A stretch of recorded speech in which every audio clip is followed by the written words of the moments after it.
अच्छा, सबसे पहले हम लोगों ने डिस्कस करना है इसकी लेयर स्टमक की, मसल्स की। ठीक है, सबसे पहले अगर देखा जाए इस तरह के स्ट्रक्चर्स प्रेजेंट होते हैं जिसको हम लोग क्या कहते हैं, मिकोजा। उसके बाद नीचे एक लेयर प्रेजेंट होती है जिसे हम कहते हैं सब मिकोजा। उससे नीचे एक और लेयर जाती है जिसे कहते हैं मस्कुलरस एक्सटर्ना। उसके आगे फर्दर पार्ट होते हैं one, that is what, oblique, circular and longitudinal. ठीक है, उसके बाद एक और लेयर आती है जिसे हम क्या कहते हैं, सिरोसा। ठीक है, ये तो लेयर होगी। इसके बाद अगर देखा जाए तो ये जो लोअर एंड होती, ये है, इसे हम कहते हैं गैस्ट्रिक पेट। गैस्ट्रिक पेट। अब गैस्ट्रिक पेट के अंदर ये जो एरिया होता है इसको हम लोग कहते हैं, यहाँ पे प्रेजेंट होते हैं आपके गैस्ट्रिक ग्लैंड्स। ठीक है, गैस्ट्रिक ग्लैंड्स।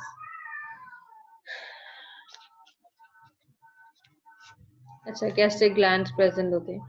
गैस्ट्रिक ग्लैंड्स के अंदर अगर हम लोग देखें, अगर हम इस स्ट्रक्चर को ओपन करके देखें, ठीक है, तो सबसे पहले इसके जो ऊपर वाले यहाँ पे प्रेजेंट होते हैं क्या, columnar epithelial cells. Columnar epithelial cells. ठीक है, उसके बाद अगर हम इससे नीचे जाएं तो हमारे पास प्रेजेंट होते हैं म्यूकस सेल्स, जो क्या प्रोड्यूस कर रहे होते हैं, म्यूकस। ठीक है, उसके बाद नीचे देखें तो प्रेजेंट होते हैं parietal cells. Parietal cells, parietal cells में क्या क्या होता है, HCl प्रोड्यूस करते हैं और इंट्रिंसिक फैक्टर, इंट्रिंसिक फैक्टर होता है। ठीक है, इंट्रिंसिक फैक्टर के अंदर क्या होता है, विटामिन B12। ठीक है, प्रोड्यूस करते हैं। अगर ये ना प्रोड्यूस कर रहे हो तो क्या हो जाएगा, अनीमिया, लीड्स टू अनीमिया। फिर अगर हम लोअर एरिया के ऊपर जाएं इससे और, तो प्रेजेंट क्या होते हैं, chief sales. Chief sales present होते हैं। चीफ सेल्स की बात करें तो वो क्या प्रोड्यूस कर रहे होते हैं आपके, पेप्सिनोजन और लाइपेस। पेप्सिनोजन और लाइपेस, पेप्सिनोजन और लाइपेस प्रोड्यूस कर रहे होते हैं। ठीक है, अगर हम उससे नीचे जाएं तो यहाँ पर प्रेजेंट होते हैं कुछ सेल्स, जी सेल्स प्रेजेंट होते हैं। जी सेल्स प्रोड्यूस कर रहे होते हैं गैस्ट्रिन। उसके बाद आपकी ECL सेल्स होते हैं, ECL सेल्स होते हैं जो प्रोड्यूस कर रहे होते हैं हिस्टामिन। ठीक है, और उसके बाद जो है ना नीचे और जो है ना ये सेल्स पड़े होते हैं जिन्हें हम कहते हैं D सेल्स। ठीक है, D सेल्स जो क्या प्रोड्यूस कर रहे होते हैं, सोमैटोस्टैटिन। ठीक है, सोमैटोस्टैटिन प्रोड्यूस कर रहे होते हैं। और यहाँ पर और भी सेल्स जैसे हम लोग ग्रेलिन कहते हैं। ग्रेलिन क्या होते हैं, आपके जो एंडोक्राइन जो सेल्स होते हैं उनको डील कर, एंडोक्राइन सेल्स होते हैं एक्चुअल में, और आपके जो ब्रेन में जो हंगर रिसेप्टर्स होते हैं, यानी आपको एक्टिवेट करते हैं कि भाई हमें भूख लगी है, बता रहे होते हैं। मोस्टली जो लोग बहुत ओवर ईटर होते हैं उनके ये बहुत ज्यादा एक्टिवेट रहते हैं। ठीक है, इसमें देखा जाए तो ये न्यूरो एंडोक्राइन सेल्स थे ये सारे। ठीक है, न्यूरो एंडोक्राइन सेल्स थे। अब अगर हम देखें स्ट्रक्चर्स में तो हमने सबसे पहले जो डिस्कस, अगर एक बात करते हैं तो जो डी सेल्स हैं ये वाले, अगर H पॉलराई, अगर हम डी सेल्स की बात करते हैं वो किस तरह डैमेज हो सकते हैं, कि H pylori एक बैक्टीरिया होता है जो मोस्टली आपकी प्रेजेंट होता है स्टमक में, आपके इन्फेक्शन की बाइस बनता है। उसमें क्या होता है, ये आपका स्टमक है और मोस्टली वो कहते हैं लोअर एरिया पे प्रेजेंट होता है। ठीक है, तो यहाँ पे ही डी सेल्स प्रेजेंट होते हैं। ठीक है, H pylori क्या करता है, पाइलोरिक एरिया पे प्रेजेंट होता है। वो क्या करता है, डी सेल्स का काम क्या होता है, स्टॉप करना। ठीक है, जितने भी ये सोमैटोस्टेटिन प्रोड्यूस कर रहे होते हैं ये स्टॉप करते हैं जितने भी जो आपके जो प्रोसेस चल रहे हैं।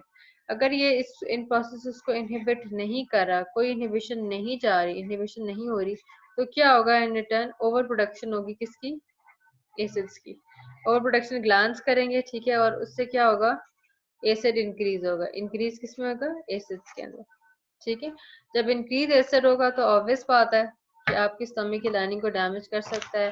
पेप्टिक अल्सर्स आपने सुना होगा, ड्यूटेनल अल्सर्स। पेप्टिक अल्सर्स में दो तीन चीजें कॉमन है।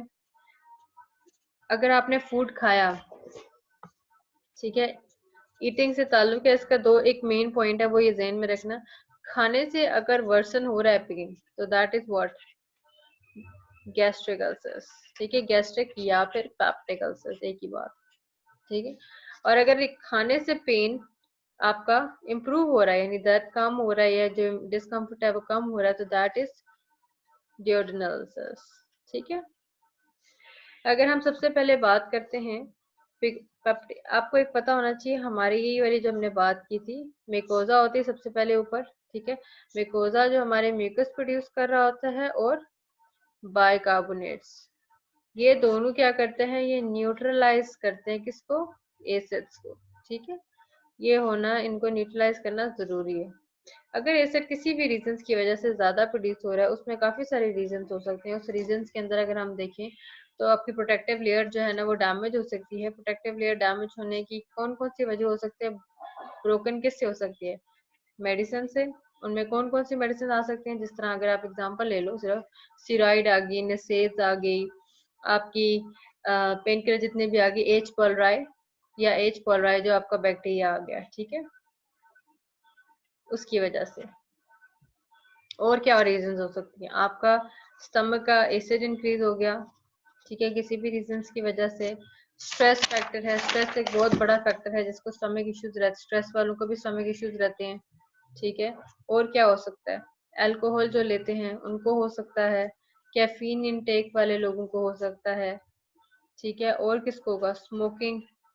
ठीक है, जो स्मोकिंग बहुत लेते हैं, स्पाइसी फूड वालों को। ठीक है, मतलब मल्टीपल फैक्टर्स है जिसकी वजह से आपको क्या हो सकता है, अल्सर्स। ठीक है, ये सारे फैक्टर्स हैं आपके अल्सरेशंस के। अब हम अगर देखें सिम्टम्स, देखें पेप्टिक अल्सर्स के, तो वो क्या होते हैं। सिम्टम्स में अगर हम देखें तो सबसे पहले हमारे पास होता है epigastric pain. Epigastric pain, discomfort, and even ये पेन एंड टेंडरनेस उस एरिया के ऊपर भी हो सकती है। ठीक है, दूसरा अगर हम देखें nausea, vomiting, that is also common ulceration patients वगैरह में। ठीक है, और देखिए तो एक आता है हेमेटमेसिस। हेमेटमेसिस का क्या मतलब होता है, उसका मतलब ये होता है ब्लड वॉमिट। ठीक है, ब्लड वॉमिटिंग। ठीक है, और क्या हो सकता है उसके अंदर, कॉफी, कॉफी आपकी ग्राउंड वॉमिट आती है, उसमें क्या होता है, एक्चुअल में ये डाइजेस्टेड ब्लड होता है, डाइजेस्टेड ब्लड। और मलेना के सिम्टम्स हैं, मलेना, मलेना का मतलब क्या होता है, मलेना का मतलब होता है ब्लैक स्टूल। ठीक है, और एक्चुअल में अगर ब्लैक स्टूल है तो दैट्स मीन अपर ट्रैक से नीचे तक आ रहा है वो ब्लड है। और अगर लोअर, अगर आप याद रखिएगा, अगर आपके जीआईटी के अपर एरिया में प्रॉब्लम है तो ब्लैक स्टूल आएगा, लोअर में है तो फिर ब्लड आएगा। वो कोई भी रीजन हो सकते हैं, हेमरेज हो सकते हैं, और भी बहुत सारे कॉज हो सकते हैं। उसके बाद देखें ऐसे पेशेंट्स के अंदर क्या होता है, कांस्टेंट लोअर जो ब्लड होता है वो रहता है, जिसकी वजह से आयरन डेफिशिएंसी, वही जो विटामिन बी 12 की मैंने बात की थी। ठीक है, अगर हम इसमें टेस्ट की बात करें तो हम इसमें सबसे जो एक मेन टेस्ट है वो एंडोस्कोपी करते हैं। एंडोस्कोपी के अंदर ही हम बायोप्सी लेते हैं पेशेंट की, अगर जरूरत हो, एक्सक्लूड करना हो हमने कार्सिनोमा वगैरह को। और एक और होता है रैपिड यूरिक एसिड टेस्ट होता है, जिसको हम लोग CLO टेस्ट भी कहते हैं, ये भी उसी के लिए करते हैं, उसी के दौरान करते हैं। और वो किसके लिए, एच पॉलराई के लिए होता है। ठीक है, कि वो पॉजिटिव है, क्योंकि एच पॉलराई भी बहुत सारे इन्फेक्शन की जो वजूहत है वो बनता है। उसके बाद मैनेजमेंट पे आओ तो मैनेजमेंट में अगर हम देखें तो मैनेजमेंट में क्या आता है, उसके proton pump and inhibitors, high dose देते हैं, जो क्या करता है, रिड्यूस करता है एसिड्स को। ठीक है, इसके अलावा हम एंडोस्कोपी से मॉनिटर, एंडोस्कोपी क्यों करते हैं, एंडोस्कोपी से हम लोग मॉनिटरिंग करते हैं अल्सर्स की। ठीक है, कि अगर अल्सर हील हुआ है नहीं हुआ, या फर्दर आपको जो डाइट मॉडिफिकेशन जो मेडिसिन दी है आपको उसको मॉडिफाई करना है या नहीं करना। कॉम्प्लिकेशंस भी ऐसे पेशेंट्स की बहुत ज्यादा होती है। कॉम्प्लिकेशंस में देखो तो आपके ब्लीड, अल्सर से ब्लीडिंग हो सकती है, bleeding from the ulcers, bleeding ulcer से। ठीक है, कॉम्प्लिकेशंस के अंदर अगर हम बात करें कॉम्प्लिकेशंस की, तो ब्लीडिंग हो सकती है अल्सर्स के अंदर। और क्या हो सकता है, परफोरेशन। परफोरेशन में याद रखिएगा, परफोरेशन में होता क्या है, अब ये आपका स्टमक था, ठीक है, और बार बार स्कार हो रहा है, बार बार स्कार हो रहा है, और आप इसको हीलिंग का टाइम नहीं दे रहे, तो कभी कभार ये होता है कि इतना ज्यादा डीप हो जाता है कि यहाँ पे सुराख होकर फूड कंटेंट बाहर आ जाता है। जब फूड कंटेंट बाहर आएगा तो वो लीक, जब वो लीकेज होगी तो वो क्या लीड करेगा आगे, पेरिटोनाइटिस, क्योंकि जाएगा कहाँ पे, पेरिटोनियम में, ठीक है, दैट इज। और इसका हल सिर्फ सर्जिकल रिपेयर है, और ये काफी लाइफ थ्रेटनिंग कंडीशन भी बन सकती है, ठीक है, क्यों, क्योंकि इसके बाद सारी ये इन्फेक्शन का हो सकता है, पेशेंट सेप्टिक शॉक से मर जाए, ठीक है, इसलिए as soon as possible treatment देनी होती है। एक और होता है जिसमें स्कारिंग हो जाती है, स्कारिंग एंड स्ट्रक्चर, ठीक है, स्कारिंग एंड स्ट्रक्चर में क्या होता है, ये स्टमक है, ठीक है, और कभी कभार ये जो इन्फेक्शन की वजह से, सही थोड़ा सा, अच्छा ये है, तो यहाँ पे जो ये लोअर एरिया होता है, यहाँ पर बार बार स्कार टिश्यू बनने की वजह से ये थिक हो जाता है एरिया, और ये ना इसको ब्लॉक कर देता है, ब्लॉक भी कर दिया, बहुत थोड़ा पैसेज भी रह जाता है, जिसकी वजह से प्रॉपर जो है ना एमिटिंग नहीं होती, ये खाली नहीं होता स्टमक, जिसकी वजह से आपको जो है ना एब्डोमिनल पेन और ये जो नोजिया वॉमिटिंग की जो है ना ये फीलिंग आती रहती है, जो आपको काफी इरिटेट करती है, और काफी ये पेशेंट जो है ना अनकंफर्टेबल रहता है, और इसमें वॉमिटिंग वगैरह भी कॉमन है, ठीक है। डी सेल्स का मैं आपको बता चुकी हूँ, ठीक है, दैट्स इट। नेक्स्ट टॉपिक के ऊपर फिर हम नेक्स्ट वीडियो